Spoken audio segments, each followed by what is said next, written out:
बड़ी खबर आपको बता दें, कोरोना की तीसरी लहर की बात पिछले कई हफ्ते से हो रही है, जिसे बच्चों के लिए बेहद घातक बताया गया है। लेकिन चिंता की बात यह है कि तीसरी लहर से पहले दूसरी लहर ही डरा रही है। दूसरी लहर में ही बच्चे दुगनी रफ्तार से संक्रमित हो रहे हैं। राजस्थान, कर्नाटक, महाराष्ट्र, दिल्ली, उत्तर प्रदेश, उत्तराखंड जैसे राज्यों में भी बच्चों के संक्रमण बढ़ने की खबरें आ रही है।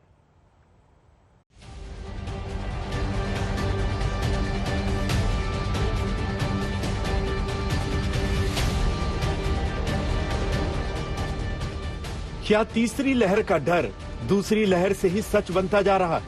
और क्या बच्चे अभी से संक्रमण की ज्यादा चपेट में आने लगे हैं? देश को चिंता में डालने वाले ये सवाल इसलिए उठे हैं क्योंकि राजस्थान के कुछ जिलों से ऐसी रिपोर्ट्स आ रही हैं जिन्होंने सबको परेशान कर दिया है।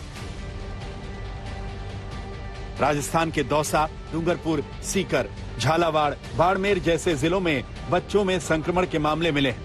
दौसा में पिछले 20 दिन में 341 बच्चे संक्रमित हो चुके हैं। सीकर में मार्च से लेकर अब तक 1757 बच्चे संक्रमित हुए हैं। डूंगरपुर में पिछले 10 दिन में ही कम से कम 315 बच्चे संक्रमित पाए गए। लेकिन प्रशासन के लोग अलग अलग बातें कर रहे हैं। हमारे जिले में 12 मई से आज दिनांक तक 315 बच्चे 0 से 19 आयु वर्ग के पॉजिटिव पाए गए, जिनमें 0 से 9 वर्ष के 60 बच्चे तथा 9 से 19 वर्ष के 255 बच्चे थे।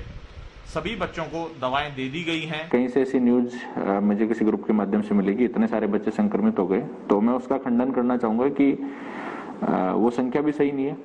और 0 से 12 की कैटेगरी में वर्तमान में जिले में 50 से भी कम बच्चे संक्रमित हैं और पर डे के 2, 3, 4 केस आते हैं। वो इसलिए आते हैं कि उनके परिजन संक्रमित हो जाते हैं।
जो खतरा म्यूटेंट स्ट्रेन का है, जो आज सुबह का जो आर्टिकल सेज स्टडी जो यूके का है, सबसे ज्यादा बच्चों में इन्वॉल्वमेंट जो है B1617 टाइप 2 का है।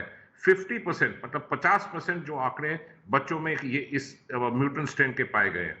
बच्चों का जो प्रेजेंटेशन है इस साल पिछले साल के हिसाब से भी काफी भिन्न है, क्योंकि ज्यादातर loose motion, vomiting, rash, conjunctivitis उस प्रकार की है। खाली फीवर, खांसी, सांस फूलना नहीं है। जो राजस्थान में हुआ, मैं बड़ा बताना चाहूंगी कि वो अगर आप नोट करें उनकी पीक के बाद हो रहा है। तो क्या हुआ, कोरोना के बाद नेक्स्ट 2 to 8 वीक्स में ये मल्टी इन्फ्लेमेटरी सिंड्रोम, कल ही मुझे एक मरीज का वहां से फोन आया जो वेंटिलेटर पे पहुंच गए, जिसका लिवर फेल हुआ, किडनी फेल हुआ। तो वही तरीके से इनमें अब कोविड एंटीबॉडी है। जैसे आप अडल्ट्स में सेकेंड वीक में साइटोकाइन स्टॉर्म देखते हैं, वैसे ये थोड़ा लेट देखते हैं। और इसमें 100% state level wise task force के साथ एजुकेशन की ये जल्दी पहचाने, इसको पहचाने और इमीडिएटली हॉस्पिटल में कनेक्ट करें और डॉक्टर्स की ट्रेनिंग की इसमें इलाज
लाट में या तीसरे हवे में जो आएगी उसमें शायद वो बाढ़ में बच्चों की संख्या बढ़ सकती है और उसके अनुषंग से महाराष्ट्र शासन ने तैयारी चालू की है।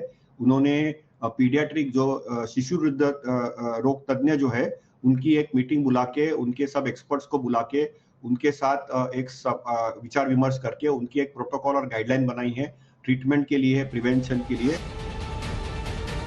महाराष्ट्र में बच्चों के लिए अलग कोविड केयर सेंटर तैयार किए जा रहे हैं। बच्चों में कोरोना के इलाज के लिए करीब 6000 पीडियाट्रिशियन को ट्रेंड किया जा रहा है। दिल्ली और यूपी जैसे राज्य भी तीसरी लहर के खतरे से निपटने के लिए अपने अपने हिसाब से तैयारी कर रहे हैं। ये तैयारी पूरे देश में होनी चाहिए क्योंकि खतरा बहुत बड़ा है और अब बात बच्चों की है। इसमें वो लापरवाही नहीं की जा सकती जो दूसरी लहर में की गई और जिससे परिवार के परिवार तबाह हो गए। आज तक ब्यूरो।